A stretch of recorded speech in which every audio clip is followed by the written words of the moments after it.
Let's talk a little bit about how kids learn English. So this is a video in which I'm speaking at normal speed, by the way. This will be good practice for your listening. Of course, the subtitles are right there.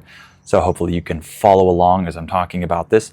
I want to talk about the subject of kids learning English. And I'm not giving a guide or anything like that, or I'm not really trying to make a ton of comparisons between us and kids. I just want to talk about this subject in general because it's really interesting. I have young kids and it's fascinating to watch them learn their native language. It's a really interesting process that they go through. So I'm just going to give some general notes about this, things that I've noticed, and I hope that this will be an interesting topic for you to listen to as you practice your listening, just practicing your English listening comprehension with me, right? So also remember that if you like this type of content in which I speak at normal speed, make sure to sign up for my advanced podcast episodes. That link is down below. Okay, let's talk about what it's like for a kid to learn English. Well, first of all, as a parent, it's kind of interesting. It's kind of hard to realize how much your kid is learning in just any given moment because you're with them all the time. You don't really notice their progress until you look back and you say, wow, you know, they didn't used to be able to, or they weren't able to say this before, and now they can say this. Or maybe you watch old videos that you have of them and you realize, wow, they couldn't say anything back then, and now they say all these different things. So it's kind of hard to really track and follow this really closely in the moment because it happens very slowly, but like little by little, they start to be able to speak. And after a while, you realize, whoa, they're saying all these different things. So it's pretty cool. My kids are growing up bilingual. So it's a different situation from the average kid in the US because the average kid in the US, they just have to focus on one language. Really, it's just one language, one system, one grammatical system, one set of vocabulary. That's it. However, my kids are growing up bilingual, so that changes a lot. It's double the words that they need to learn, double the rules, double the sounds, just a lot of stuff that they have to learn. And then separating those languages in their brain, right? Which happens, by the way, it happens at a very young age. It's really fascinating to see that happen. But it's a lot of stuff that they have to learn compared to the average person here in the US. And so, of course, their development in each language is a little bit slower than the average kid who's only learning one language because they're spending all day in that language, with that language, hearing those sounds, those words. My kids get half the time in each language, right? So they hear Spanish from their mom, they hear English from their dad. So of course, it's natural that their development is a little bit slower in each language than just a monolingual kid. But they have like double the things, the vocabulary and sounds and all that to learn. So it's normal, and then they get to learn two languages, which is really cool. So let me talk about their English and how it's been for them learning English. By the way, my son is like 4.5. My daughter is 2 in a few months, maybe. So at first they say single words.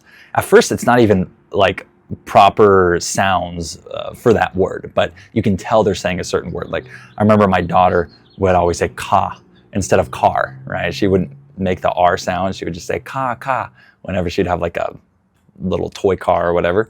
Or like right now, instead of saying bread, she says bed instead of bread, right? Because that BR is a little bit tricky.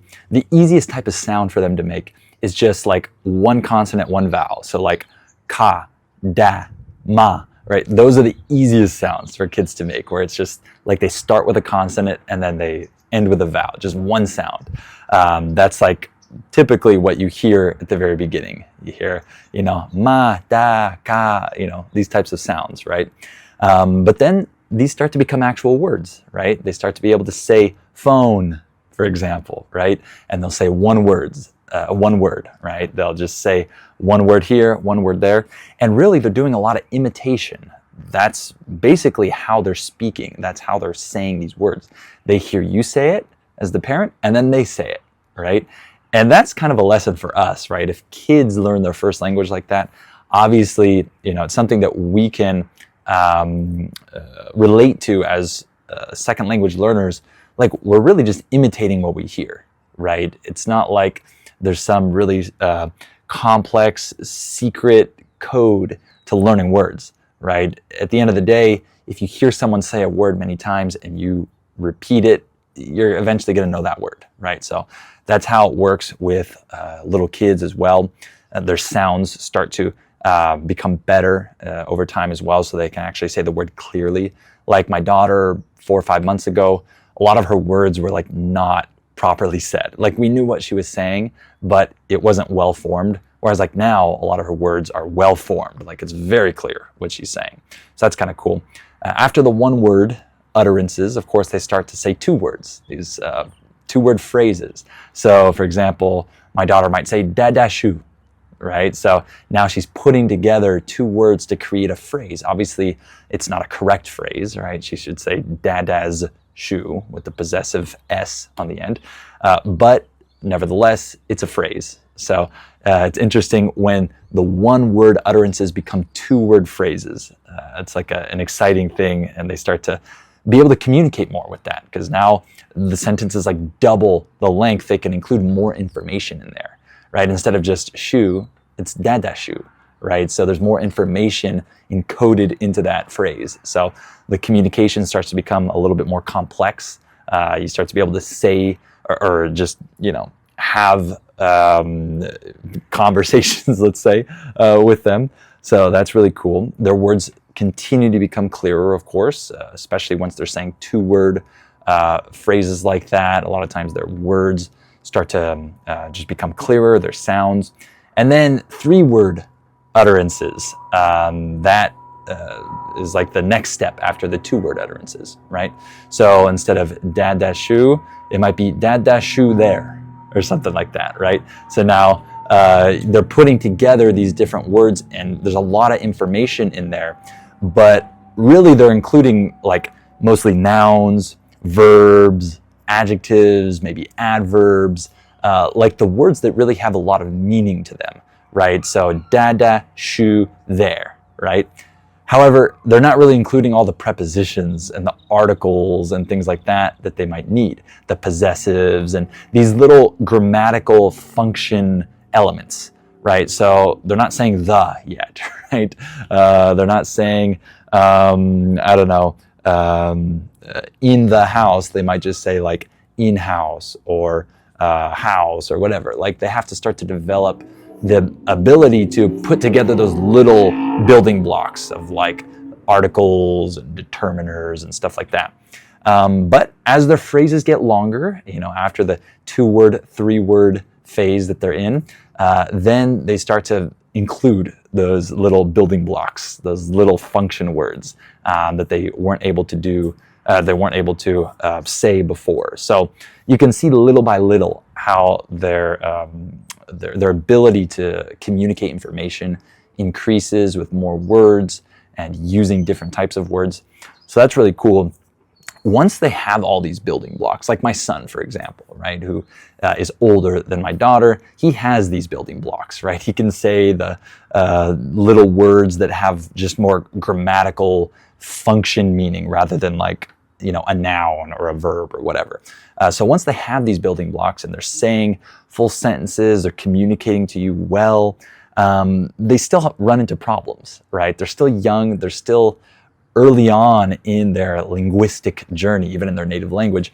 And so they still run into issues. They still make a lot of mistakes, right? So a good one with English, not a good one, but a good example of this is like with inversion, with questions. So for example, like I could ask, how many did you do, right? So I have this inversion and I put the did, right, the auxiliary verb there, or like how many have you done, right? So we invert our sentences. We change the order of them with an auxiliary verb in English when we ask questions. So instead of saying, how many did you do? My son might say, how many you did, right? So he doesn't invert it. He doesn't have that 100% yet. I'll correct him and then maybe he'll correct it himself. But really, he's not at the stage where he asks these questions completely correctly. Other kids his age do. Some don't, some do. Like I said, my kids are bilingual, so you can forgive them for developing a little bit more slowly because they have all the rules in both languages to learn, right? So I'm not very worried about that type of thing. But, that's inversion is a good like a good example of a problem that they run into, or maybe they do invert. I remember hearing my nephew. This was when he was maybe like 3.5 or something like that, or 4. I forget how old he was. Maybe he was 3, but he was trying to invert, or he was trying to ask the question like, where are they? And instead of where are they, he just said, where is them? Right? So he's thinking like, where is dada? Where is mama? Where is them? Right? He's just substituting them there. Obviously that's wrong, but you can see how he came to that conclusion, right? So a lot of these like grammar rules, they're actually understanding that there's like these patterns and they're trying to say things correctly, but the rules are a little bit more complicated than what they're thinking. And so they can't follow these irregular patterns and things like that. Like I just heard my friend's son the other day, instead of saying I fell, I think he said I falled or I felled or something. Like he needed to put a D on the end, because in his mind, that's how the grammar works, right? I walked, I talked, I felled or I falled or whatever he said, right? So it's interesting to see how they try to apply grammar, but then the irregular rules trip them up. So that's pretty cool to see that working in their brain. And you don't really realize when they get these rules down. It's kind of hard to remember like when my son started to say things correctly. It just kind of happens gradually. So again, like I said at the beginning, it's more like when you watch old videos of them or whatever, and you see how they used to talk, and then you go, oh yeah, you're saying all these things much better now, right? So that's a way that you notice it. Kids learn a lot of English, or whatever language they're learning. I'm just talking about English right now. Here in the US, they learn a lot of English from their friends, their environment, the people around them, and the entertainment they watch. So a lot of what my son can say right now doesn't actually come from me. Most of it comes from me, I assume, but a lot of it comes from the things that he watches, the things he hears from his friends. I remember seeing something like research done about like how impactful it is, like the environment around a kid, specifically like their friends, not necessarily their parents, but like what they hear their friends say, what they hear people on the street say. This really influences the type of language that they speak, like the type of communication that they have. So that's a really big thing. My son says new words and phrases all the time, and I have no idea where he learned them. I'm like, where did you learn that? I ask that all the time, because I'm like, I know you didn't learn that from me. I didn't say that.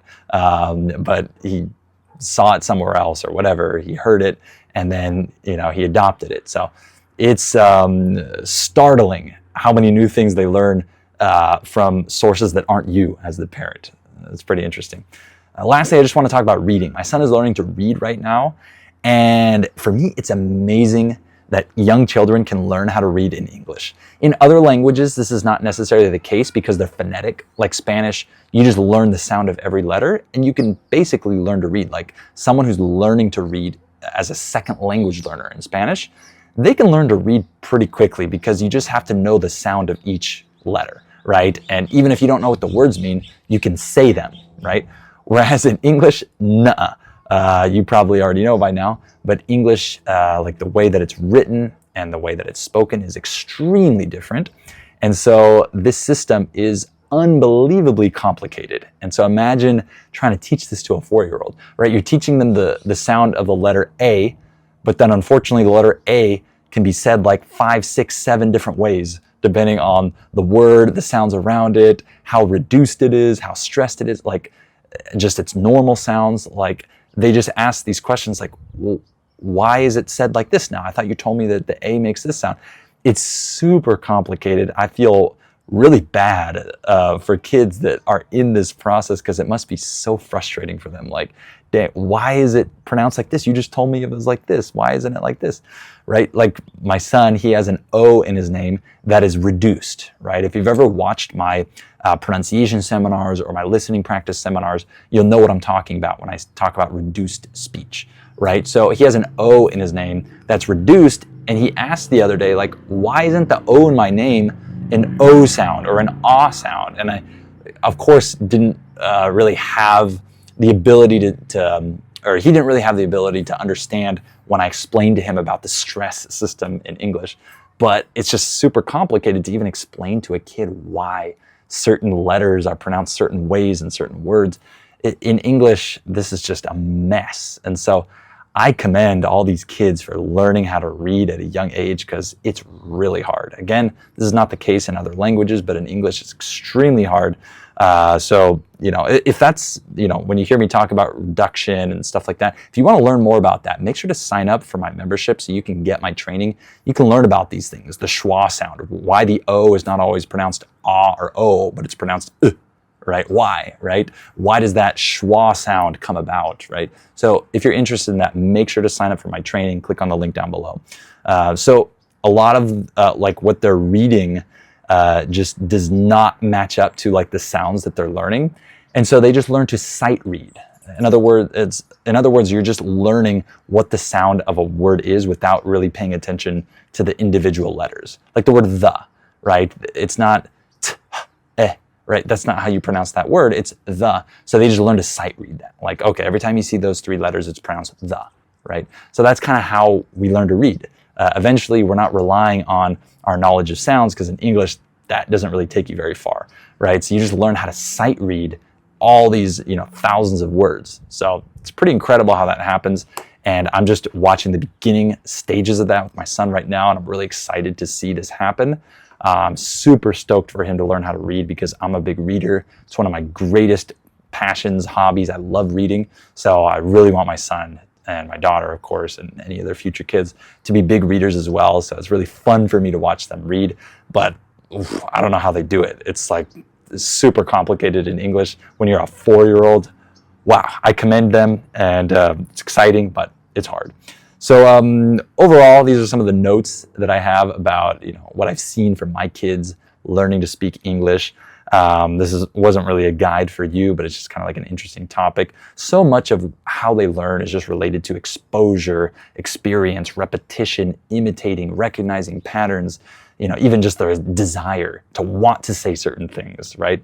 So a lot of it is just like, it's not really like, technical. It's just, repetition, exposure, all these different things, desire, these other factors, right? And it's just interesting to watch all this happen. So I hope you enjoyed this video. I hope it was good practice for your listening. Remember to sign up for my training if you want help understanding, pronouncing, different things like that. If you want my advanced episodes in which I speak like I'm speaking now at normal speed, make sure to click on the link below. Check out that membership, okay? Thank you all for watching this video, and I'll talk to you in the next one.